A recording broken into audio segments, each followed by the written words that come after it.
Exit पोलच्या आधी सुद्धा आमच्या चेहऱ्यावर हास्य होतं आणि ते हास्य कायम राहील. बर. कारण भाजप हा कधीही निवडणुकीतल्या यशाचं म्हणजे त्याच्यासाठी निवडणूक लढवत नाही. हम्म. यश मिळवायचं असा निर्धार करून निवडणूक लढवतो आणि ती जिंकतो. हम्म. भाजपने गेल्या 11 वर्षामध्ये माननीय मोदींच्या नेतृत्वामध्ये बिहारचा जो सर्वांगीण विकास केलेला आहे, त्यामुळे भाजपला ही खात्री नक्कीच होती हम्म. की भाजप हा म्हणजे एनडीए ही आघाडी चांगलं यश मिळवेल. हम्म. मोदींनी गेल्या 11 वर्षामध्ये बिहारसाठी 4 लाख कोटी रुपयांची योजना दिलेल्या आहेत, ज्याच्यामध्ये बिहारमधले रस्ते असतील, बिहारमधली रेल्वे असेल.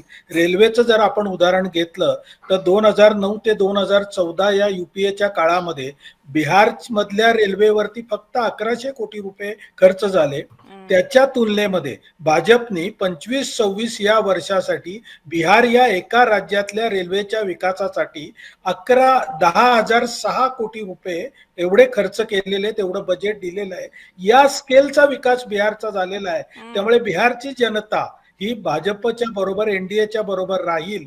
त्याचबरोबरनी नितीजींचं जे वागणं आहे, हम्म. 2007 साली त्यांनी आणलेली जी मुलींसाठी सायकल सायकल देण्याची योजना. योजना आहे, हम्म. ती निष्ठेने त्यांनी आजपर्यंत चालू ठेवलेली आहे. आणि हम्म. यावर्षी भाजपच्या सगळ्या ज्या महिलांसाठीच्या योजना आहेत त्या गेल्या 11 वर्षामध्ये तिथे राबवल्या जातात, ज्याच्यामध्ये उज्ज्वला गॅस योजना आहे, प्रधानमंत्री आवास योजना आहे, हर घर नर से जल योजना आहे, आयुष्यमान भारत योजना आहे. या सगळ्या योजनेच्या लाभार्थी हे सगळे बिहारची जनता आहे.